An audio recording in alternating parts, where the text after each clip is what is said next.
ராணி, தாருகாவனத்தில் ராமர் பூஜை செய்த ராமநாதர், தாருகாவனத்தில் லட்சுமணர் பூஜை செய்த விஸ்வநாதர், வள்ளி தெய்வானையுடன் கூடிய சுப்பிரமணியர், கஜலட்சுமி ஆகியோர் காட்சி அருள்கின்றனர். கோஷ்டத்தில் தட்சிணாமூர்த்தி, கருவறை பின்புற கோஷ்டத்தில் மேடை புடைப்பு சிற்பமாக நரசிம்மரின் சிற்பம் அமைந்திருக்க, கோஷ்டத்தில் மகாவிஷ்ணு காட்சி தருகிறார். இந்த தலத்தில் அவர் வலம்புரி சங்கு பெற்றதாக ஐதீகம்.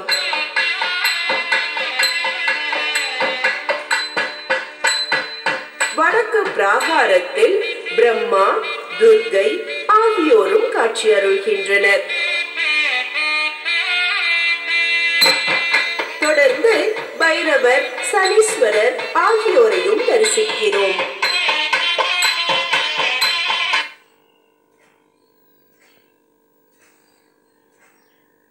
தலம் என்றால் பனை என்று பொருள்.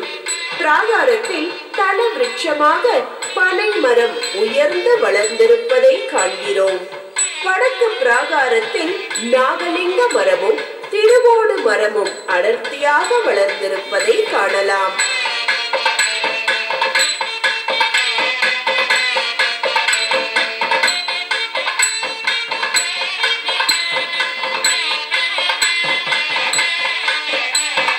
திருவோடு மரக்கன்று காசியிலிருந்து கொண்டு வரப்பட்டதாக சொல்கிறார்கள்.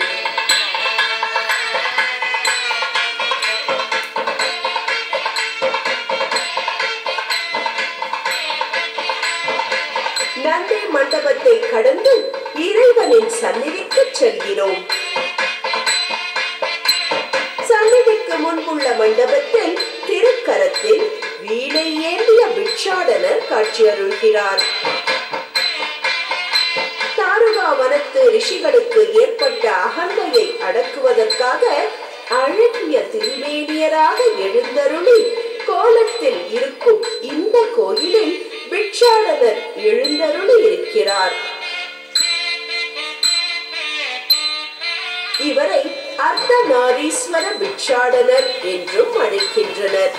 இவரை பற்றி அப்பர் பெருமாள் முறித்ததொரு தோளுடுத்து முட்டன் சாத்தி முனிக்கணங்கள் புடைசூழ முற்றந்தோறும் தெரித்ததொரு வீணையர் என்று போற்றி இருக்கிறார். இவருக்கு தை மாதம் பரணி நட்சத்திரத்தில் விழா நடைபெறுகிறது.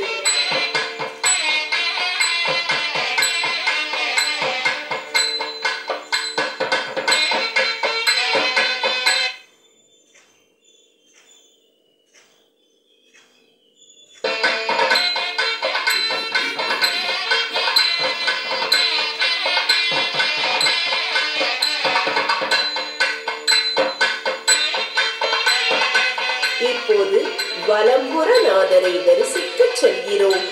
கருவறைக்கு முன்பாக பலிபீடமும் நந்தியும் இருக்க, கருவறையில் இறைவன் சுயம்பு மூர்த்தியாக சிவலிங்க வடிவில் காட்சி அருள்கிறார். பட்டினத்தார பார்த்தீங்கன்னா இந்த ஸ்தலத்துல லட்சம் மன்னர்களுக்கு சமம் அப்படின்னு சொல்லுவார். அதெல்லாம் மன்னர் அவரோட ஆசீர்வாதம் வாங்கி தோஷத்திலேருந்து விமோசனம் பெற்ற இடம். அதனாலதான் பார்த்தீங்கன்னா இங்க பட்டினத்தடிகள் வடுகஞ்சு பூஜித்து நாவில்லா மணி ஓசை கேட்டு மன்னருக்கு சிறியேற்று பண்ணி வர்த்தி அப்படின்னு சொன்னார். அதெல்லாம் பட்டினத்தார கஞ்சி குடிச்சதுனால இங்க சுவாமிக்கு பார்த்தீங்கன்னா வடித்த கஞ்சி தான் நிவேத்தியம். சுயம்புக்கு பார்த்தீங்கன்னா புனுக சந்தனாதி தைலம் சாத்தும். சாத்தி வடித்த கஞ்சி நிவேத்தியம் பண்ணா அந்த பெண் தோஷங்கள் இருந்து விலகிறதாக ஐதீகம். மிச்சப்படி சுயம்பு மூர்த்தியான கோயில அங்கேயும் அபிஷேகம் பண்ண மாட்டேன். இங்க பார்த்தீங்கன்னா சுவாமிக்கு கவசம் சாத்திர ராசி அனுதினமும் பார்த்தீங்கன்னா பரமேஸ்வரனுக்கு அபிஷேகம் உண்டு.